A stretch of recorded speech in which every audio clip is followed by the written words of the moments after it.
Welcome to the Social World Podcast.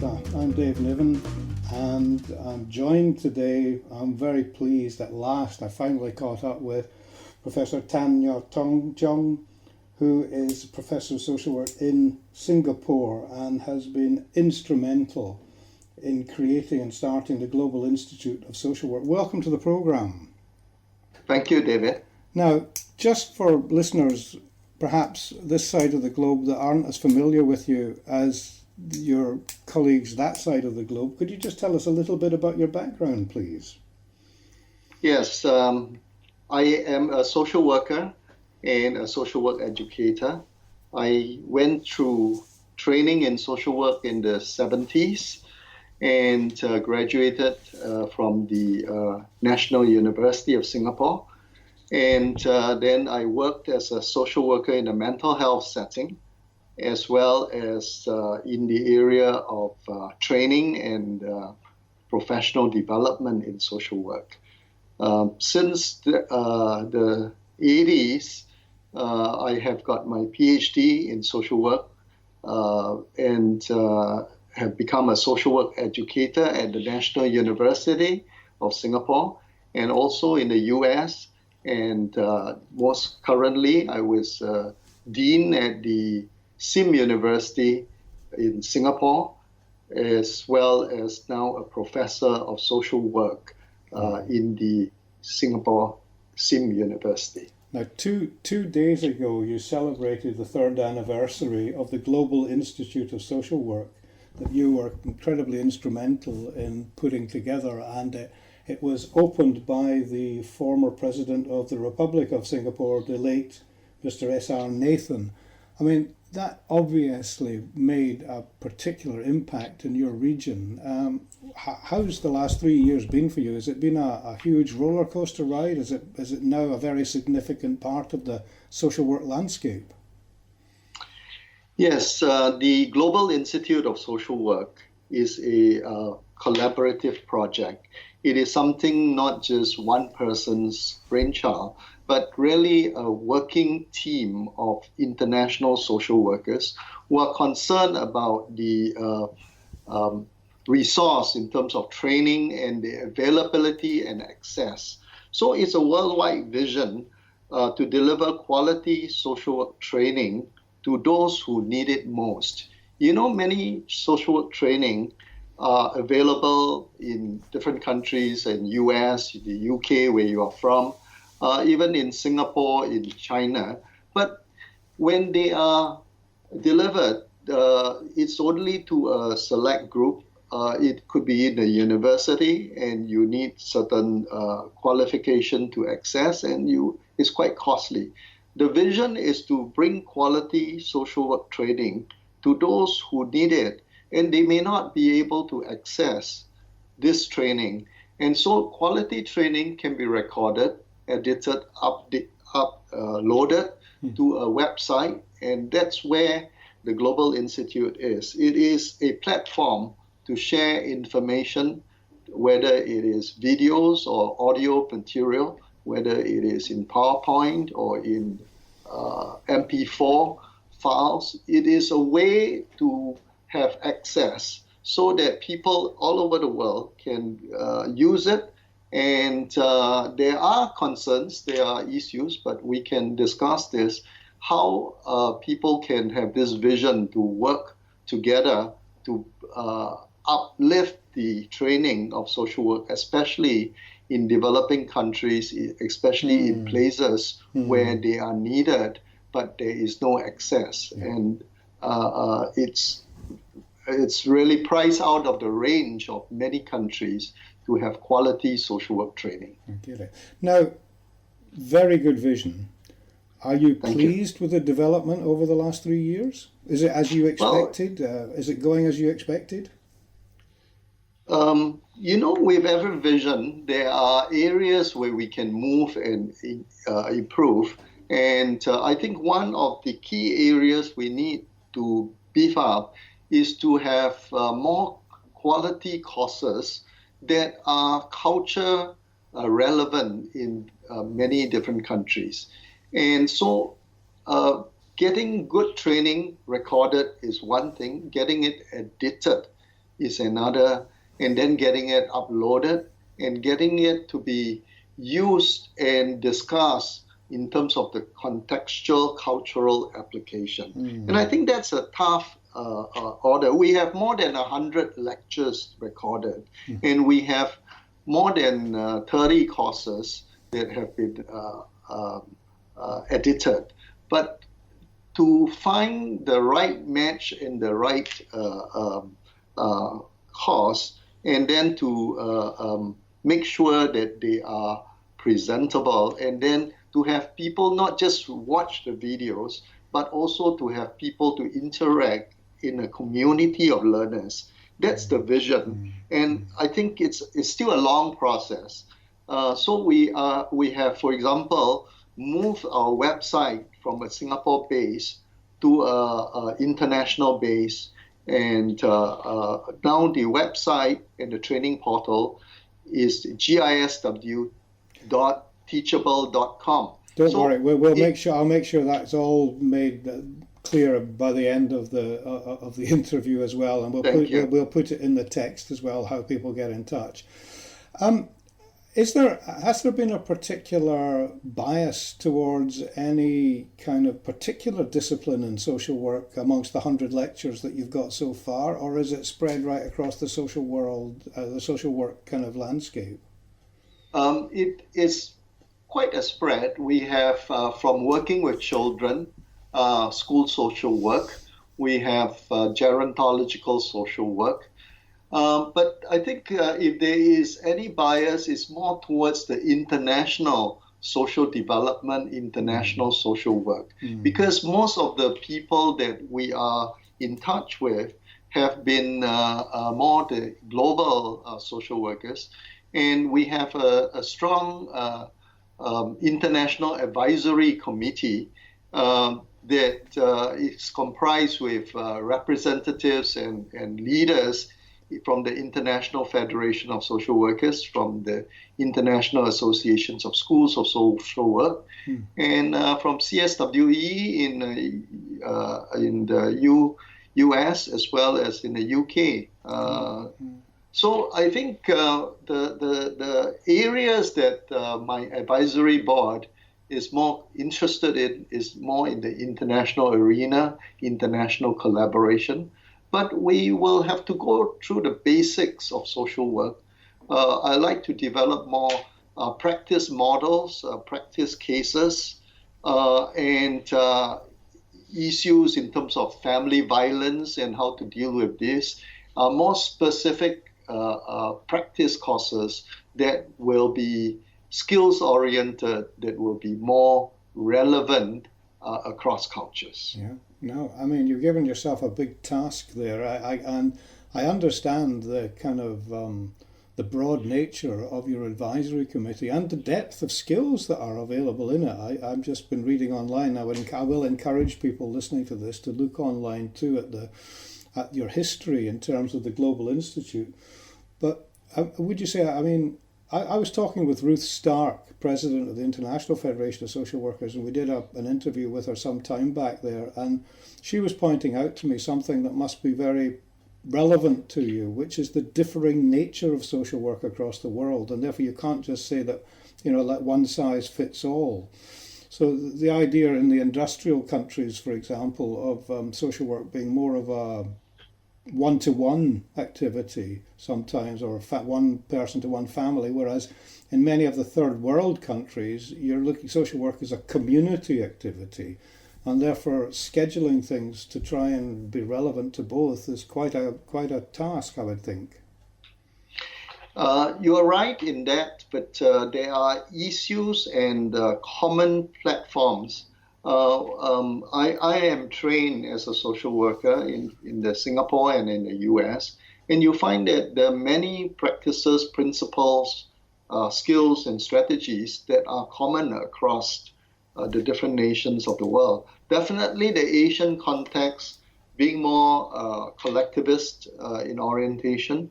The emphasis is more on family, community, and that's also important.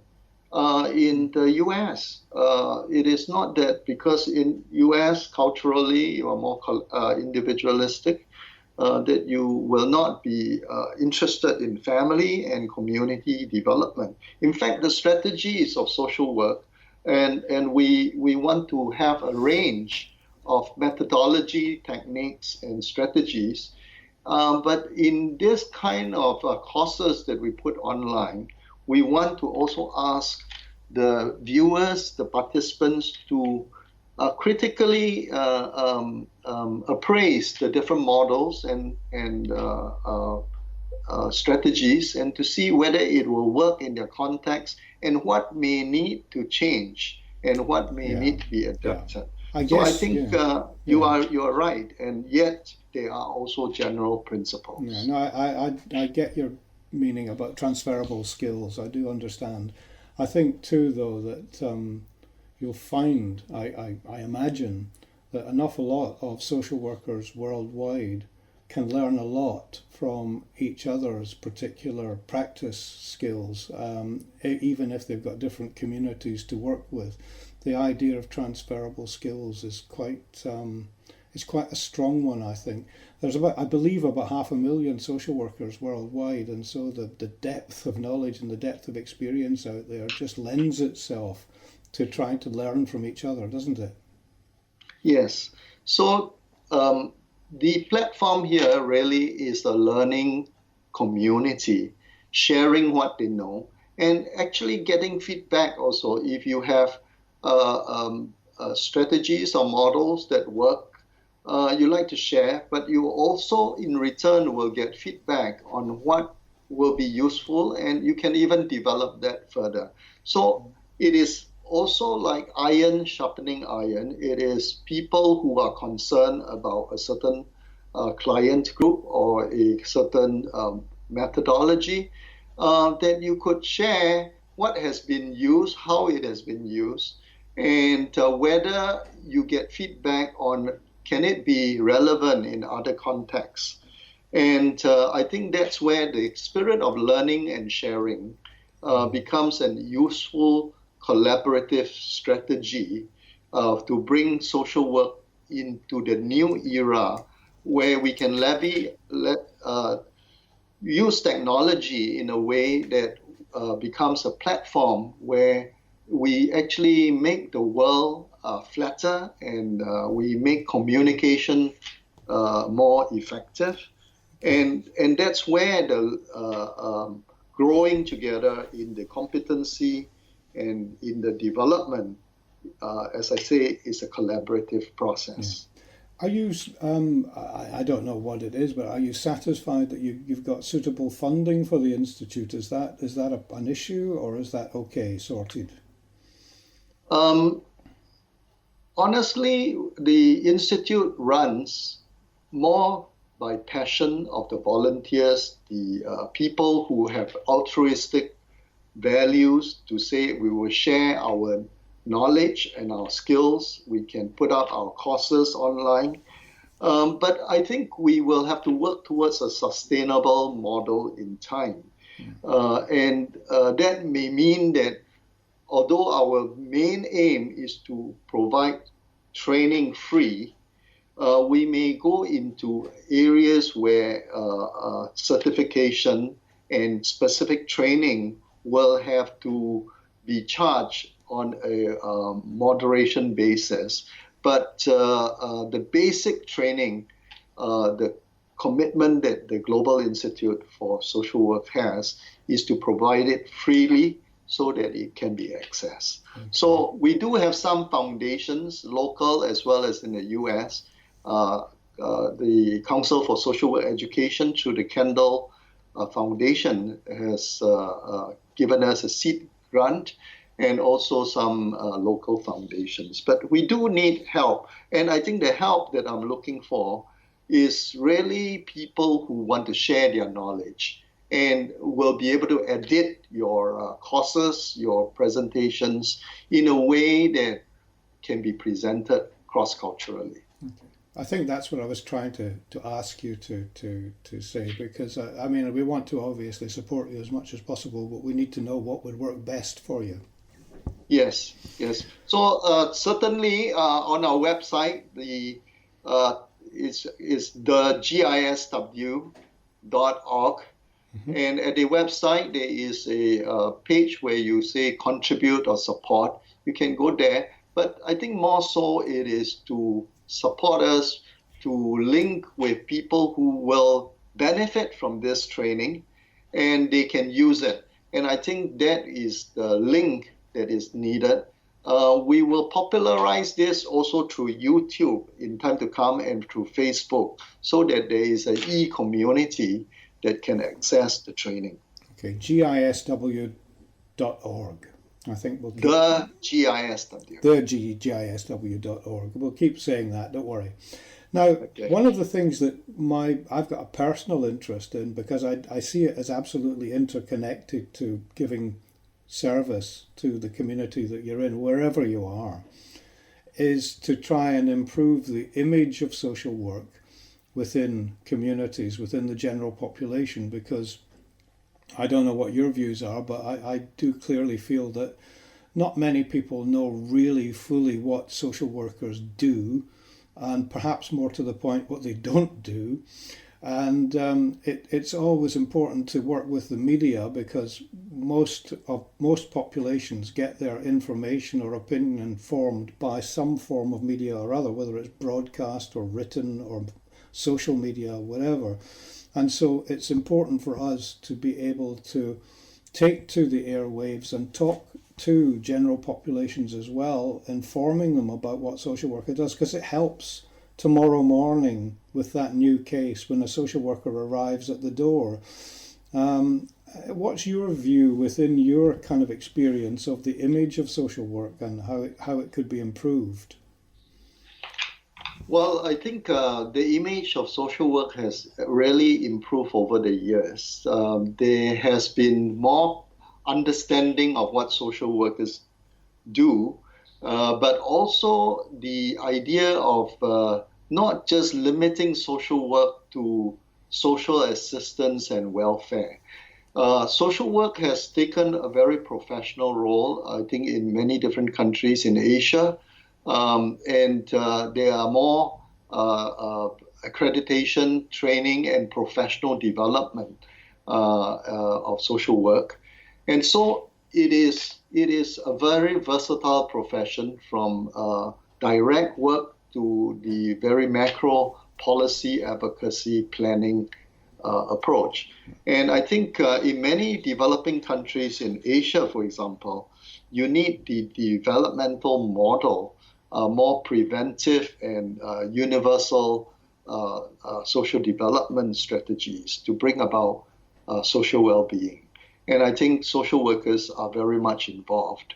So I am personally very interested in social development, especially after disasters, and developing skills and strategies and bringing resources to not just bring about economic recovery, but a holistic approach to nation building, community building that will enhance the social well-being as well as the economic and livelihood of the people. So I think social work has great potential, and I think it's being called upon.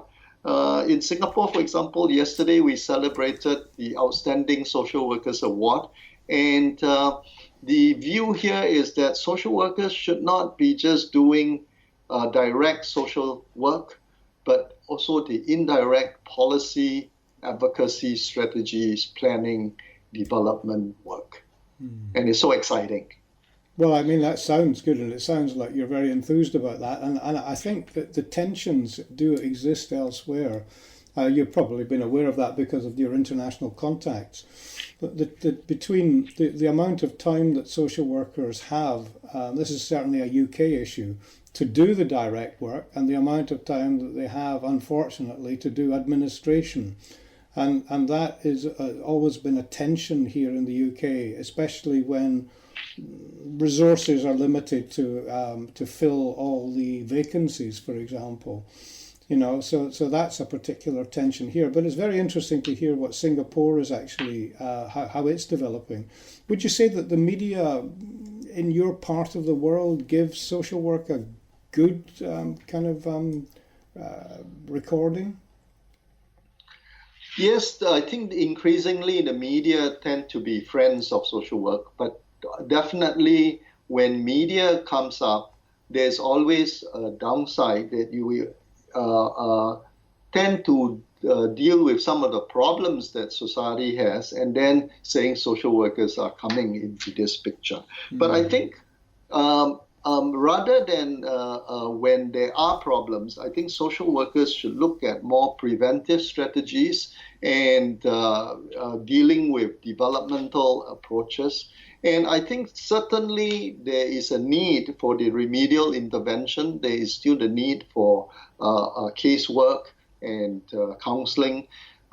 Social workers have been given more and more space in the community to actually publicize the work. For example, in a recent media publicity, there have been suicide because of a child failing exams and being afraid. And so there is a list of social services and counseling and social workers' availability being publicized. And I think that's a good way to say we don't have to wait till things happen. There are people available, there are resources, there are concerns, and these are social workers being available at different stages of needs and different stages of life. Prevention is always better, yes. You're right. Right, last couple of questions, if I may. The 100 lectures that you have available at the Institute, and I did ask you earlier on about the different sort of topics that you're beginning to assemble. If you had to put a call out now for particular areas that you think would enhance what you've got already, what kind of subjects would you be asking people for? I would actually ask people who are social workers on the ground what works for them and be able to share that. And not only it will sharpen their own practice by actually documenting and sharing your own practice, but also share that with others so that your practice can be even further sharpened. So in a sense that sharing with others will actually benefit yourself. Like if you are a lecturer in social work, you do training every day, you are doing lectures, record some of this and share with the others. You can also bring your members, whether your organizations, to use the resource at the Global Institute. And you can also share your resources and your training. So existing training material, we can always put a link to it. And if you are developing new ones, think of it in a global context. How would you be able to share with someone across the world or even in your neighboring country so that your training can have a greater impact? And the selfish thing is that you will also be known in different parts of the world. And if they are like what you are doing, training and consulting work, you can also be able to share with those whom you will normally not be in touch with. But through this platform, you can actually impact. Okay. Final question then, if I may. I want to just ask you, Tiong, just to sort of say, what sort of message would you like to give to social workers worldwide, those that hear this program, but, from, if you like, from Singapore, the message from Singapore, let's call it, to sort of encourage people and demonstrate that, social work is alive and well and healthy in all parts of the world, as far as you're aware. What would the message from Singapore be? I would say social work is a global profession, in that even if you are working in a local context, you will see that globalization, the world, technology has made this profession linked with many others all over the world. And in terms of social work empowering, being able to share using technology will actually enhance the image and the training of social work. And this virtual platform is being able to operationalize strategies and skills of social work to improve human condition much more than what you can do in your local context. So I think the ability to see that we are all connected in the world, and that through that kind of collaboration, we can actually make more impact as a social profession and as individuals who are concerned about social well-being of not just our own country, but all over the world. All right. Professor Tan, thank you very much indeed for being on the programme. It's the GISW.org. We'll put that on the website anyway for people to contact you. And I wish you very well in your endeavours. Thank you very much, David. And we will be very happy to see many sign up at the platform. Also, our training portal is gisw.teachable.com. Okay. Thanks, John. Thanks ever so much.